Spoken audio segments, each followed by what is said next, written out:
ഇത് വഴുതക്കാട് വെള്ളയമ്പലം റോഡ്. ദിനംപ്രതി 1000-ഓളം യാത്രക്കാർ കടന്നുപോകുന്ന പ്രധാനപ്പെട്ട തലസ്ഥാനത്തെ വീതി.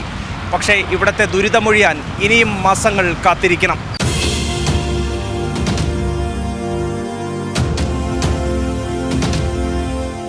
രണ്ടും കൂടി ഒരേ ട്രാക്കിലാവുമ്പോഴത്തേക്കും അങ്ങോട്ടും ഇങ്ങോട്ടും പോകാൻ പറ്റാതെ രാവിലെ ആകുമ്പോൾ ഹെവി ട്രാഫിക്കും, അരമണിക്കൂർ മുന്നേ നേരത്തെ വീട്ടിൽ നിന്ന് ഇറങ്ങിയാൽ പോലും കറക്റ്റ് സമയമാകുമ്പോൾ സ്കൂളിലെത്താൻ പറ്റത്തില്ല. കാറും ഒക്കെ ആയിട്ട് ആകെ അങ്ങ് പ്രശ്നം. അതെ, സ്ഥിരം അതാ. കാരണം പോകാൻ യാതൊരു രീതിയിലുള്ള, പിന്നെ പ്രത്യേകിച്ച് KSRTC-കാരുടെ കാര്യം പറയണ്ടല്ലോ. അവരാണെങ്കിൽ അവർ പോകത്തുമില്ല, ബാക്കിയുള്ളവരെ പോകാനും സമ്മതിക്കത്തില്ല. അതാ അവസ്ഥ. സ്മാർട്ട് സിറ്റി പ്രോജക്റ്റ് എന്നാണ് സർക്കാർ പറയുന്നത്. പെട്ടെന്ന് റോഡ് ശരിയാക്കുമെന്നും പറയുന്നുണ്ട്. പ്രതീക്ഷയുണ്ടോ? സർക്കാരിൻ്റെ കാര്യമല്ലേ, എല്ലാം ശരിയാവുമായിരിക്കും, പ്രതീക്ഷിക്കാം. ഏതാണ്ട് 30 റോഡുകൾ വെട്ടിപ്പൊളിച്ചിട്ടിട്ട് ഇന്ന് 3.5 വർഷമായി. തമ്പാനൂരിൽ നിന്ന് SS കോവിൽ റോഡ് വഴി MG റോഡിലേക്ക് പോകുന്ന ശ്രീമൂലം റോഡ് 2020 സെപ്റ്റംബർ മാസത്തിൽ വെട്ടിപ്പൊളിച്ചിട്ടതാണ്. ഏതാണ്ട് 3.5 വർഷം. അതിൻ്റെ ആ സമീപ പ്രദേശങ്ങളിൽ താമസിക്കുന്നവരും അവിടെ കച്ചവടം നടത്തി ഉപജീവനം നടത്തുന്നവരെ സംബന്ധിച്ച് അവരുടെ കച്ചവടം തന്നെ പകുതിയായി കുറഞ്ഞു. 80% ബിസിനസ്സില്ല. യാതൊരു രീതിയിലുള്ള പ്രകോപനം ഇല്ലാതെയാണ്. ഇത്തരത്തിൽ ആർക്കും നോട്ടീസ് കൊടുത്തിട്ടില്ല, ലെറ്ററൊന്നും കൊടുത്തിട്ടില്ല. അവരുടെ ഒരു തോന്നിവാസം പോലുള്ള പ്രവർത്തനമാണ് നടക്കുന്നത്. യാതൊരു ബിസിനസ്സുകാരുടെ എന്ന് വെച്ചാൽ മാസം വാടക കൊടുക്കാൻ പോലും നിർവാഹമില്ലാത്തൊരു സാഹചര്യമാണ് ഇപ്പോൾ നടക്കുന്നത്. ബിസിനസ് ഉണ്ടോ ഇല്ലേ എന്നുള്ളതല്ല, മാസം തോറും വാടക കൊടുക്കണം, ശമ്പളം കൊടുക്കണം, ഇലക്ട്രിസിറ്റി, വാട്ടർ ചാർജ്, ഇതെല്ലാം പ്രതിസന്ധിയിലാണ് വ്യാപാരി വ്യവസായികൾ മൊത്തത്തിൽ. സംസ്ഥാന പോലീസ് മേധാവിയുടെ കാര്യാലയത്തിന് മുന്നിലാണ് ഇപ്പോൾ ഞാൻ നിൽക്കുന്നത്. വെള്ളയമ്പലം വഴുതക്കാട് റോഡിൻ്റെ സ്ഥിതി ഇതാണെങ്കിൽ മറ്റുള്ള റോഡുകൾ എങ്ങനെയായിരിക്കും ഉണ്ടാവുക? ഏറ്റവും അധികം ഉന്നത ഉദ്യോഗസ്ഥരും മന്ത്രിമാരും ഒക്കെ തന്നെ സഞ്ചരിക്കുന്ന വീതിയിലെ സാഹചര്യമാണ് നമ്മൾ ഈ കാണുന്നത്.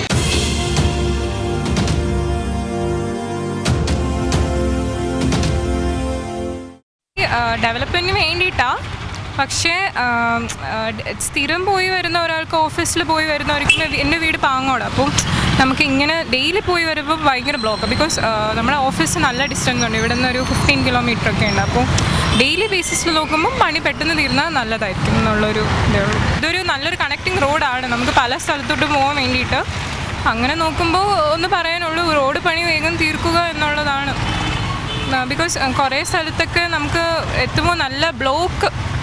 ബിക്കോസ് സാധാരണ ഇതൊരു 2 വഴി റോഡായിരുന്നു, ഇപ്പോൾ ഈ ഒറ്റ വഴി കൂടെ പോകുന്നത്. ആ ഒരു പ്രശ്നം നമുക്ക് നല്ലതായിട്ട് നേരിടുന്നുണ്ട്. എവിടെ പോകണാലും നമ്മുടെ ഒരു മെയിൻ റോഡ് എന്ന് പറയുമ്പോൾ ഇതാണ്. ഇപ്പോൾ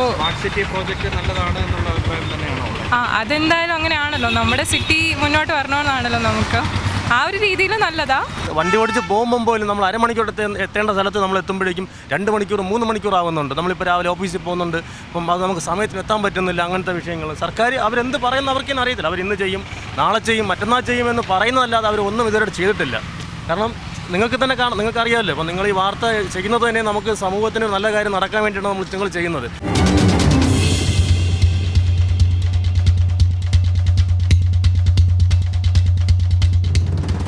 യുദ്ധകാല അടിസ്ഥാനത്തിൽ തീർക്കേണ്ട വർക്കുകൾ ഇങ്ങനെ പതുക്കെ നീങ്ങുന്നത് ജനത്തെ വല്ലാതെ ബുദ്ധിമുട്ടിപ്പിക്കുന്നുണ്ട്.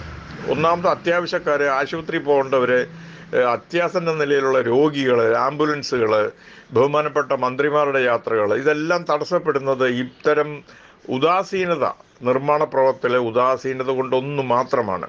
ബഹുമാനപ്പെട്ട PWD മന്ത്രി ഉറപ്പ് വന്നിരിക്കുന്നത് 3 മാസം കൊണ്ട് ഈ റോഡുകളെല്ലാം ഉത്തമ നിലയിലേക്ക് മാറും എന്നാണ്. ദേവിയേത് ബഹുമാനപ്പെട്ട PWD മന്ത്രി ഈ ഉദ്യോഗസ്ഥന്മാരെയും കരാറുകാരെ കൊണ്ടും ടൈം ബൗണ്ടായിട്ട് പണികൾ ആക്കാനുള്ള ഒരു പദ്ധതി അങ്ങയുടെ മുമ്പിൽ ഉണ്ടാകണം.